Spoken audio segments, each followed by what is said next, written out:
Assalamu alaikum wa rahmatullahi wa barakatuh. Bonjour à tous. On se retrouve pour une petite vidéo à travers laquelle on va parler d'Al-Andalus.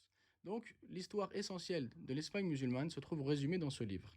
Donc, beaucoup d'entre nous savent qu'une partie de l'Europe a été pendant une longue période de l'histoire musulmane, mais peu en connaissent réellement les événements, en connaissent les leçons à tirer, les richesses, les enseignements et tout l'apport civilisationnel et son influence donc que cela a eu sur l'Europe tout entière.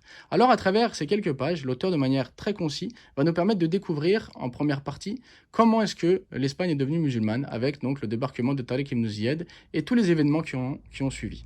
Il va nous permettre ensuite de connaître l'histoire de l'apogée de la période musulmane en Espagne, avec l'émirat de Cordoue, et donc tout ce qui a été fait à ce moment-là, et donc les grandes richesses que cela a apporté.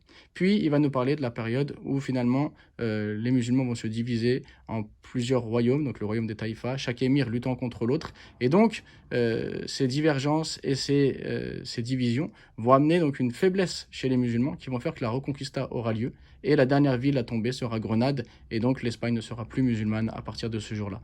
Donc, en quelques lignes, on va découvrir cette riche histoire et tous les enseignements qu'il y a à en tirer, ainsi que on va être émerveillé sur la grandeur donc, de ce qui a été fait, et on va être finalement attristé sur les conséquences de la division. Et donc c'est une leçon pour nous encore aujourd'hui, puisque si on veut réaliser de grandes choses, on est obligé d'être unis, de s'entraider et non pas de chercher des plaisirs mondains et chercher à avoir le dessus, quitte à écraser son frère, car finalement à la fin, une fois que notre frère est écrasé, on se fait nous-mêmes écraser. Donc c'est un livre riche d'enseignements et surtout très intéressant pour connaître cette partie de l'histoire qui est pas assez connue, alors que, comme je vous l'ai dit, ces leçons sont riches. Donc si vous voulez connaître l'histoire de l'Espagne musulmane, en quelques lignes, dans un excellent résumé, c'est le livre qu'il vous faut.